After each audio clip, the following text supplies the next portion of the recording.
Alright, so let's get into the background here. The game is set in 1857. It's really in the context of the Second French Colonial Empire, the 1800s in general. France had lost some of their territories from that first colonial phase. They lost some territories to the British and the Spanish, and they're looking to expand in other parts of the world, like Asia and Africa, specifically North Africa, where this game is set.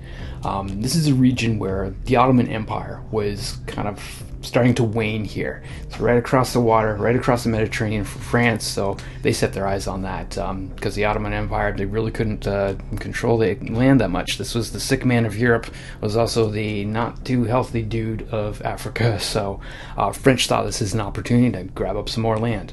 The Janissaries, then the Ottomans, the military might was starting to wane. They were starting to pull out. They put up some resistance, but in a lot of cases they just hightailed it back to the motherland, said nuts to this. They went back to Turkey.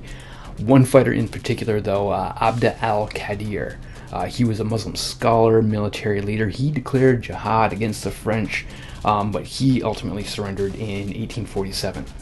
So he's really the last piece of Muslim resistance to French incursion into Algeria. But there was still a group of people in the Atlas Mountains, specifically a region called Gergera. These are the Kabylia people in the Kabylia region. They were Berbers. Berbers were all across North Africa and Morocco, Tunisia, Libya. This particular group, though, they were dug right into the Gergera region. And the French really couldn't get them out of there. They tried multiple times. There was a lot of resistance. A lot of the villagers fought back throughout the 1850s. In the spring of 1857, though, that's when France's Governor General of Algeria, Jacques-Louis Randon, he brought in over 35,000 troops, brought in cavalry and artillery units to gather in the foothills of the Atlas Mountains, start making their way in and try and subdue these Kabylia people. This game is the story of that final French incursion.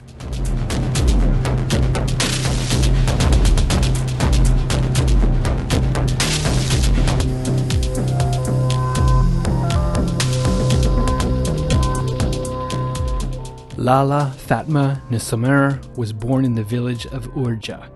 She belonged to a marabout, or a religious leader's family, and as one of 7 children, she likely received a better education than most young girls of the Kabylia at the time.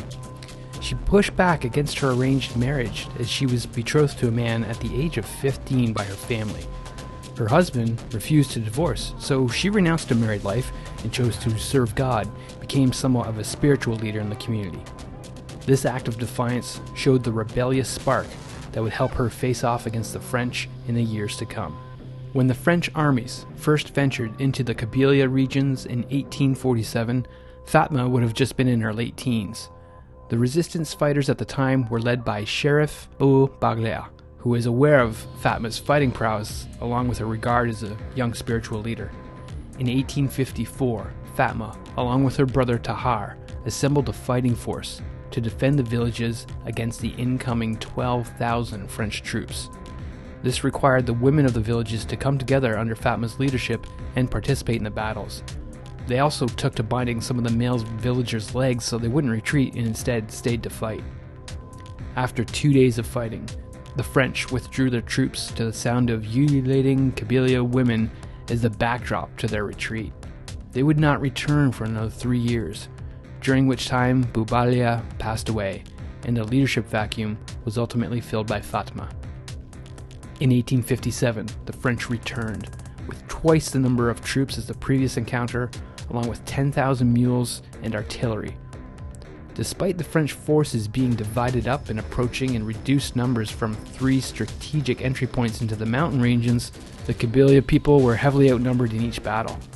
The French would take one village, and through a series of established alliances, other nearby villages would fall, and in some cases, the Berber fighters would join the French side. As they approached the village where Fatma and Tahar were stationed, they burned fig and olive orchards as they went, in acts of terror and sabotage.